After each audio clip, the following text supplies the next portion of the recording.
Hi, I'm Dustin Abbott, and I'm here today to give you my final verdict on the new Sigma 56mm F1.4 DC-DN lens. This is a mirrorless lens designed for either Sony APS-C mirrorless or Micro Four Thirds mirrorless cameras. And so it means it's going to give you a corresponding focal length of 84 millimeters on a Sony APS-C camera with its 1.5 times crop factor. And then on Micro Four Thirds, it's going to give you equivalent of 112 millimeters in a 35 or full frame camera equivalency due to the 2 times crop factor. And so what that means is that this is effectively the portrait lens that Sigma has produced for these camera systems. And as such, it really does fill a niche, because particularly on the Sony APS-C front, there have been relatively few dedicated portrait type options, particularly autofocus options, and it's not something that Sony themselves have invested a lot of effort or work into. And so this, I believe, is a really important lens, particularly since it comes in at a reasonable price point of, at the moment of this review, $429 at B&H Photo in the US market. And so really a reasonable price for, as what we're going to see is a nicely made lens. Now, if you missed my first look episode, in that particular episode, I break down the build, handling, and design of this particular lens. And so I would recommend that you take a look at that if you want to get kind of the full nitty-gritty. I'll just kind of touch a few of the highlights. And so this actually falls into Sigma's contemporary lineup.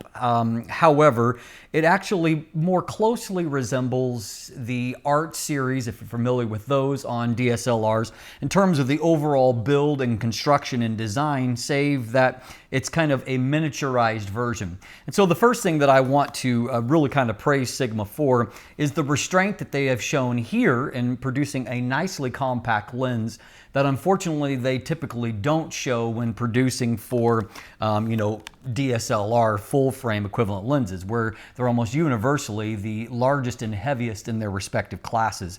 And so this is actually a nicely compact lens. It is about a little over 2.5 inches in diameter, 66.5 millimeters, and then it has an overall length of 2.34 inches or 59.5 millimeters, and its weight is only 9.9 ounces or 280 grams. And so really a very nicely compact lens, particularly for having such a large maximum aperture. And so that helps to make it very useful. On top of that, it does have a nice grade of build, good materials that are used in it. It's got a nice feeling focus ring here, and it has both a lens gasket and some internal seals. And so this is actually a weather sealed lens, which of course further expands its usefulness as a portrait lens, and that sometimes, you're in weather when you are shooting with lenses like this. Now beyond that, obviously the lens does come with a lens hood, which I'm always happy to see. Not everyone includes a lens hood. And so the basics of the lens itself, it's 10 elements in 6 groups. It has 9 rounded aperture blades, pretty much standard Sigma stuff. And in this case, you can focus down to about 1.64 feet or 50 centimeters and have a reproduction ratio of 0.135 times. So kind of on the high end of the spectrum for full frame 85 millimeter lenses, which is basically where this lens is kind of competing. And so, not a huge magnification figure, but basically no lenses at this focal length or equivalent focal length do have large magnification figures. It's just not a strength necessarily for a lens like this. But as we saw in our second episode where we looked at the image quality, this lens most certainly does have some very clearly defined strengths. Now, first of all, I will highlight what I consider to be the primary optical weakness, and that is the fact that it suffers from a very obvious amount of pincushion distortion, kind of a surprising amount of distortion. I mean, obviously you can correct for that, but it's actually pronounced enough that I saw it in some images without having straight lines, which is, not necessarily all that typical.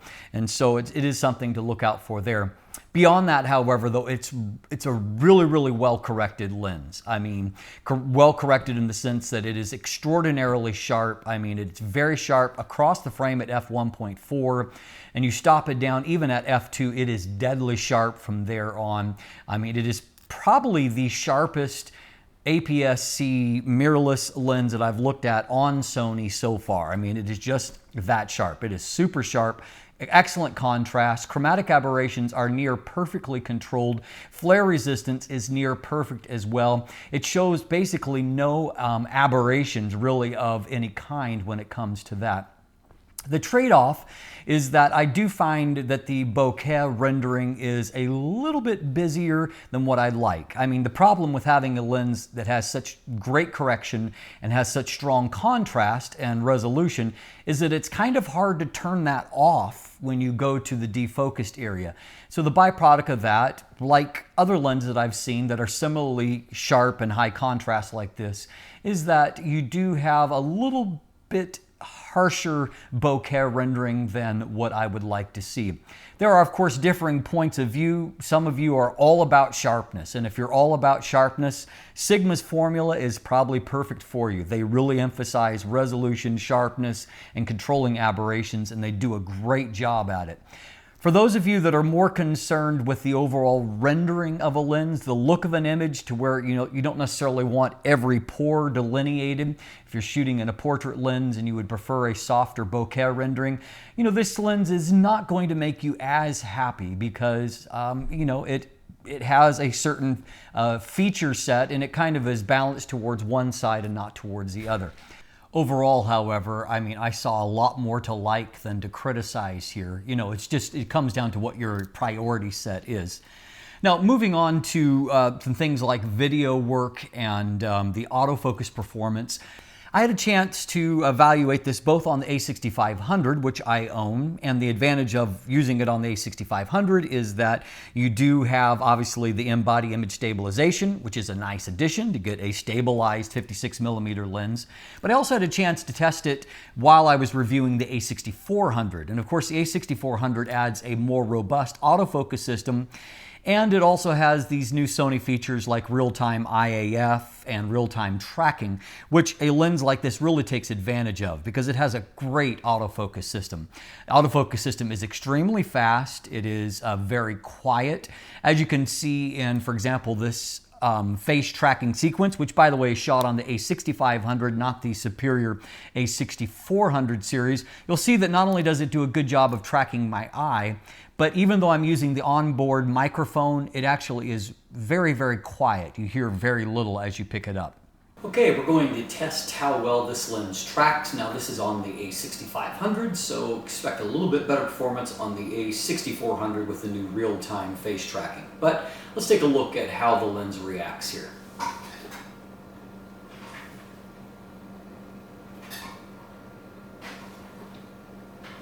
little faster.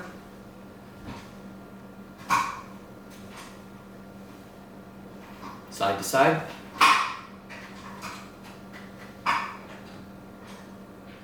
Forward and then back to settle, forward and back.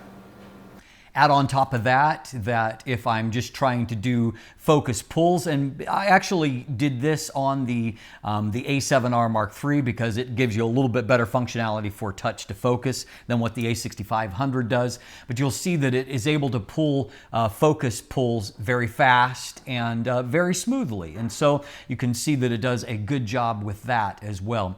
On that note, by the way, just to give you a quick look here, you can actually shoot it on the A7R Mark III in full frame mode. And as you can see, there is a little bit of peripheral shading. But you can see the framing is a whole lot looser. And so, I mean, you could even crop in a little bit from that and still have, I mean, a very usable image with a much smaller crop factor than, the 1.5 times. And so that might be of use to you as well. But of course, that means that video footage is very good. I had good success when I, tracked action. I mean, I don't know that this is an action lens in terms of a sports lens, but it certainly worked fine for example, in a portrait sequence. These are a few of the shots that I shot during about a 20 frame burst with the A6400, my subject kind of running and jumping across the frame. And so it worked fine for tracking. My autofocus accuracy was actually really, really good throughout the course of the review. And so I'm really pleased with that. So at the end of the day, I think that there's a lot going on for this lens, and I can't think of, at the moment, a lens that I would recommend over this for a dedicated portrait lens on a Sony APS-C mirrorless body. This, to me, is the premier option right now. And if you're looking for a good portrait lens or just a general purpose short telephoto, this is a great lens. It's a great landscape lens because all of that, you don't need bokeh for landscape, or where you want a lot to be sharp and in focus. It does a fantastic job with scenes like that. So it's well worth looking at for that. And I think that priced at $429, particularly for a well-built weather seal lens with such great autofocus and image quality, I think that offers a really, really strong value. And so I hope that Sigma continues to develop in this lineup, because a number of these lenses have been really, really good options for Sony APS-C shooters. And frankly, we need more lenses like this. I'm Dustin Abbott, and if you look in the description down below, there is linkage to my full written text review along with a lot of photos and further things that I explore as a part of that. So take a look at that. There's also linkage to an image gallery where you can see photos that I've taken, more photos over the course of this review period. Beyond that, there's also buying links if you'd like to purchase one for yourself. And of course, there's also the typical linkage there to follow me on social media, including now on Instagram. You can become a patron and help to support what I'm doing. And as a bonus, you get early previews of some upcoming content every week. And so it's worth checking that out. You can sign up for my newsletter. And of course, if you haven't already, please click that subscribe button right here on YouTube. Thanks for watching. Have a great day.